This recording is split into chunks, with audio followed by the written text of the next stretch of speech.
Pag-usapan natin ang Biblia. May nag-request sa akin na kung alam ba ang Biblia. So pag-usapan natin ang Biblia, kung anong ibig sabihin ng Biblia at sino sumulat.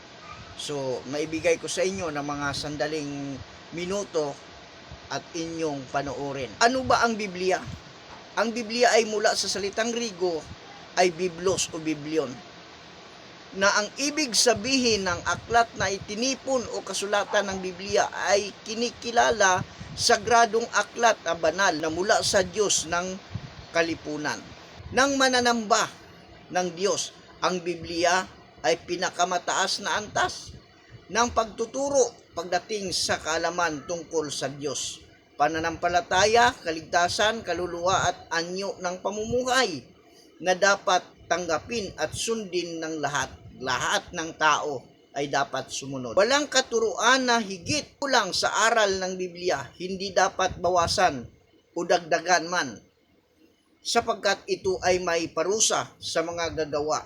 Sabi ng Apokalipsis 22 verse 18 hanggang 19. So, ganito ang sabi: aking isinasakdal sa bawat taong nakikinig sa salita ng mga hula at aklat na ito, kung ang sino man na magdagdag ng mga ito ay dadaragdag siya ng Diyos ng anumang salot na nakasulat sa akin aklat na ito. Sa 19, at kung ang sino may mag-alis ng salita ng aklat ay ng hulang ito ay aalisin ng Diyos ang kanyang bahagi sa punong kahoy ng buhay at sa bayang banal na nakasulat sa aklat na ito. Na ibig sabihin, ang aklat na itong Biblia, kaibigan, ay ang Diyos ang may akda nito para ating marinig, ating mabasa. Kaya huwag nating dagdagan, huwag nating bawasan. Kung nagtuturo ka, ano man ang nasulat, ano mang sinabi, yun ang dapat nating sundin sapagkat sinabi ng Biblia. So, pag lumampas ka o dinagdagan mo, ay hahatulan ka rin ng dagdag ng mga kaibigan.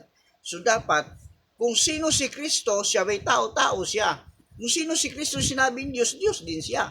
So ngayon, kung anong ipapangaral mo'y tao-tao, kung Diyos, Diyos, so nandoon po, kung bawal, bawal, ibig sabihin yan. At ang Biblia may ibig sabihin, kuwit, tuldok, at ito may salaysay, lahat may kahulugan. Kung anong ibig sabihin, kaya ating unawain ang Biblia sapagkat ito ay pinagkabuo ng aklat ay may mirong pinakamataas na antas, kaibigan. So dapat sundin natin ang Biblia. Tayo'y magtuturo. Una, kailangan kang manalangin. Kailangan mong mag-ayuno. Kailangan mong hingin sa Diyos ang mga sikrito upang ipahayag sa iyo ng banal na espiritu at ituturo sa iyo kung anong ibig sabihin o anong laman ng Biblia. Hindi yung parang bumasa ka lang ng comics at pagkatapos isasalaysay mo, hindi. Kailangan mong manalangin at kailangan mong suriin, ihingin mo sa Diyos kung anong ibig sabihin, kaibigan. Kaya dapat ganun ang gagawin natin.